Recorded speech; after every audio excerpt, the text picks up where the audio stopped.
ពួកយើងទាំងអស់គ្នាមានមោទនភាពមិនចាញ់ប្រេនមកពីបរទេសថ្ងៃហ្នឹងសូមមកនិយាយអារម្មណ៍ពិតបន្តិចជាការពិតខ្ញុំធ្វើ business នេះវាជិត20ឆ្នាំហើយយើងដឹងថាសម័យកាលយើងផ្លាស់ប្ដូរកាលមុនយើង offline ឥឡូវភាគច្រើនគេនិយម online ហើយខ្ញុំពិតជាចង់ផ្លាស់ប្ដូរថាតើធ្វើម៉េចដើម្បីឲ្យវាទៅនៅក្នុង social media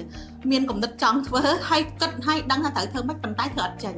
ជាការពិតទៅជាសំណាងល្អដែរដែលមានមិត្តភ័ក្តិខ្ញុំក៏ដូចជាខូចដែរតែគាត់ចូលមកចំពេលវេលាដែលខ្ញុំត្រូវការហ្មងជាការពិតបើសិនជាគ្មានការជួយបង្វឹករបស់គាត់ទេខ្ញុំប្រកាសជាអាចចេញវីដេអូបានហ្មងហើយប្រកាសជាមិនអាចយកអ្វីដែលកប់នៅក្នុងខ្លួនខ្ញុំហ្នឹងចែករំលែកចេញទៅក្រៅឲ្យបងប្អូនយើងជាច្រើនទទួលបាននៅអ្វីដែលខ្ញុំមានទោះបីថាប័ណ្ណពិសោធន៍ដែលខ្ញុំមានវាអត់ច្រើនណាឬក៏វាមិនទាន់ជោគជ័យខ្លាំងអីក៏ដោយក៏ប៉ុន្តែជាបទពិសោធន៍មួយដែលយើងបានឆ្លងកាត់ដូចខ្ញុំជម្រាបមុនអញ្ចឹងបរាជ័យជោគជ័យនៅជាមួយគ្នាមានសាច់មានយប់អីអញ្ចឹងហើយខ្ញុំពិតជាចង់ចែករំលែកឲ្យបងប្អូនឬក៏អ្នកដែលអត់ទាន់ចាប់ដើមអាជីវកម្មចាប់ដើម business គាត់យល់ដឹងពីខ្លួនគាត់ក៏ដូចពីសិក្សាពីអាជីវកម្មផ្សេងដូចគ្នាដែរ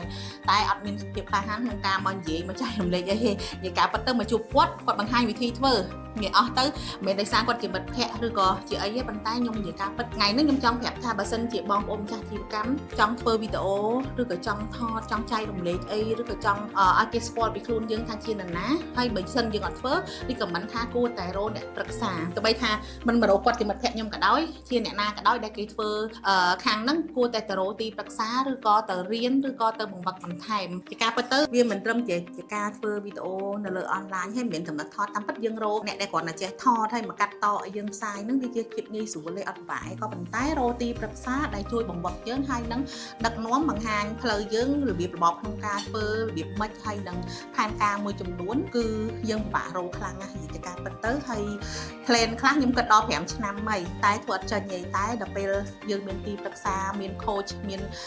ការបង្ហាញផ្លូវដូចជាមានដៃគូមួយពិភាក្សាដែលអាចធ្វើឲ្យយើងទៅមុខលឿនបំផុតហ្មងអញ្ចឹងអ្វីដែលខ្ញុំចង់ផ្ញើទៅកូនសិស្សរបស់ Coach សិទ្ធិខ្ញុំគិតថាបើសិនជាអ្នកជ្រើសរើសយកគាត់ពិតជាត្រឹមត្រូវហើយពីព្រោះអីខ្ញុំគិតថាគាត់គឺជាអ្នកដែលបង្ហាញផ្លូវដ៏ល្អបំផុតអាយ៉ាមែនអត់ណាយាយគេយាយចេញពីចិត្តអត់ទេយាយតែខ្ញុំសិនតែ brand ផែនការ5ឆ្នាំហ្នឹងទៅអត់ទៅអត់ទៅហើយជឿជាក់ប្រហែលភាគរយ 100% អីយ៉ាជឿថា brand ត្បាល់ខ្មែរតាមដាននោះណាគឺ page ត្បាល់ខ្មែរឬក៏ page personal ឈ្មោះបងការទាំងអស់គ្នានឹងមើលភាពរីកចម្រើនហើយជឿថា brand មួយនេះគឺជា brand ដែលប្រកួតសេវាកម្មល្អបំផុតនៅក្នុងប្រទេសកម្ពុជាដែលពួកយើងទាំងអស់គ្នាមានមោទនភាពមិនចាញ់ brand មកពីបរទេស